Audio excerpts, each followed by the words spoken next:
Hi every one. ரொம்ப குயிக்காக செய்யக்கூடிய ஒரு பிரேக்ஃபாஸ்ட் ரெசிபி தான் இந்த வீடியோவில் பார்க்க போகிறீங்க. இதுக்கு தேவையான பொருட்கள்: அரிசி மாவு 1 கப், வேக வச்சு மேஷ் பண்ண ஒரு மீடியம் சைஸ் உருளைக்கிழங்கு, கேரட் வந்து கிரேட் பண்ணி வச்சுருக்கேன் ஒரு சின்ன சைஸ், பொடிசாக கட் பண்ண கேப்சிகம் 2 கலரில் எடுத்திருக்கேன், இஞ்சி, பச்சை மிளகாய், புதினா எல்லாமே பொடிசாக சாப் பண்ணியிருக்கேங்க. அடுத்து சீரகம் ஒரு 1/2 டீஸ்பூன், கருஞ்சீரகம் ஒரு 1 டீஸ்பூன். கருஞ்சீரகம் ஹெல்த்துக்கு ரொம்ப நல்லது. இது நீங்கள் இருந்தால் நீங்கள் ஆட் பண்ணிக்கலாம், இல்லைன்னா ஸ்கிப் பண்ணிடலாம். அடுத்து மஞ்சள் தூள் ஒரு 1/2 டீஸ்பூனுங்க. இப்போ எல்லாம் நம்ம மிக்ஸ் பண்ணிக்கலாம். ஃபஸ்ட்டு அரிசி மாவோட இந்த உருளைக்கிழங்கு, வேக வச்ச உருளைக்கிழங்கு, ஜீரகம் அப்புறம் மிக்ஸ் பண்ணிக்கலாம். கருஞ்சீரகத்தையும் மிக்ஸ் பண்ணிக்கலாம். உப்பு, நான் வந்து ராக் சால்ட் யூஸ் பண்ணியிருக்கேன். ராக் சால்ட் வந்து ரொம்ப நல்லது ஹெல்த்துக்கு. 1/2 டீஸ்பூன் ராக் சால்ட் நாங்கள் சேர்த்துருக்கேன்.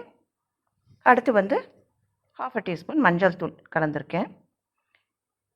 இதுக்கு தேவையான அளவு தண்ணி எவ்வளோன்னா ஒரு 100 ml வாட்டர் தேவைப்படும். நீங்கள் வந்து ரொம்ப கிராஜுவலாக கொஞ்சம் கொஞ்சமாக இதில் வாட்டர் கலந்து இதை மிக்ஸ் பண்ணணும். ரொம்ப வாட்டர் நீங்கள் மிக்ஸ் பண்ணிட்டீங்கன்னா அப்புறம் லிக்விடே ஆகிடும். அப்புறம் உங்களால் இதை வந்து சுட முடியாது. ஆக்சுவலி இது வந்து ஒரு ரொட்டி பதத்தில் தான் நம்ம இதை வந்து மிக்ஸ் பண்ண போகிறோம், இந்த பேட்டரை. ஸோ ரொம்ப லிக்விடே ஆகிட்டு நம்ம ரொட்டி மாதிரி சுட முடியாது. ஓகே, நீங்கள் பார்த்து நீங்கள் எவ்வளோ அரிசி மாவு எடுக்கிறீங்களோ, அரிசி மாவும் உருளைக்கிழங்கு எவ்வளோ எடுக்கிறீங்களோ அதுக்கு ஏற்ற மாதிரி நீங்கள் வந்து வாட்டர் மிக்ஸ் பண்ணுங்கள். இப்போ இந்த இஞ்சி, பச்சை மிளகாய் இதை கலந்துக்கலாம். இது வந்து நான் வந்து இந்த மிக்ஸ் பண்ணுறதுக்கு இதை எடுத்துருக்கிறது 100 ml வாட்டர் தாங்க எடுத்திருக்கேன். ரொம்ப ஈஸியாக நம்ம வந்து இந்த ரொட்டியை சுட்டுடலாம். பாருங்கள், இப்போ இந்த மிக்ஸ்சர் ரெடி ஆகிடுச்சு.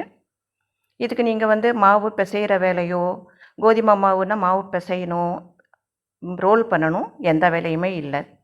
அடுத்து நம்ம ஒரு தவா அடுப்பில் வச்சு இந்த ரொட்டியை சுட ஆரம்பிக்கலாம். தவா கொஞ்சம் வந்து சூடாகட்டும். தவா சூடாகிறதுக்கு முன்னாடி நீங்கள் ரொட்டி போட்டிங்கன்னா மாவு வந்து அப்படி தவாவில் பிடிச்சிக்கும். ஒரு பவுலில் வாட்டர் வச்சு கையை ஈரமாக்கிட்டு நீங்கள் இதை தட்டினீங்கன்னா ஈஸியாக இந்த ரொட்டியை தட்டி எடுத்துடலாங்க.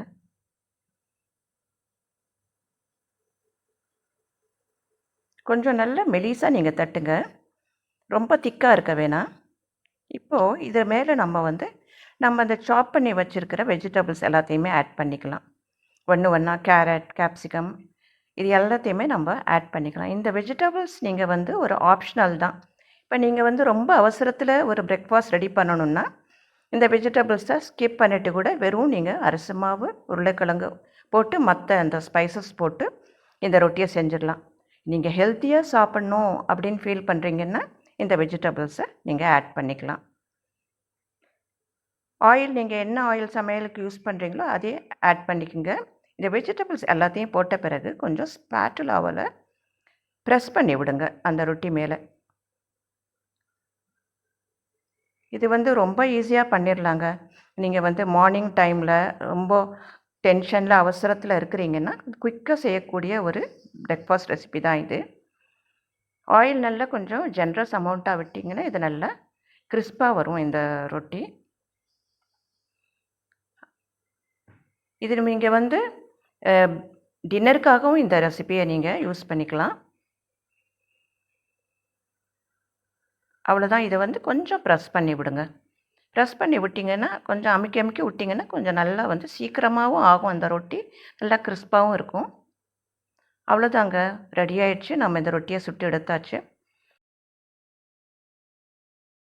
இதை நீங்கள் வந்து டின்னருக்கும் செஞ்சு பார்க்கலாம். இந்த ரொட்டிக்கு வந்து நல்ல காம்பினேஷன் என்னன்னா புதினா சட்னியும் தக்காளி சட்னி தாங்க. இதை ட்ரை பண்ணி பாருங்கள். இதை பிடிச்சிருந்தால் லைக் பண்ணுங்கள், சப்ஸ்கிரைப் பண்ணுங்கள்.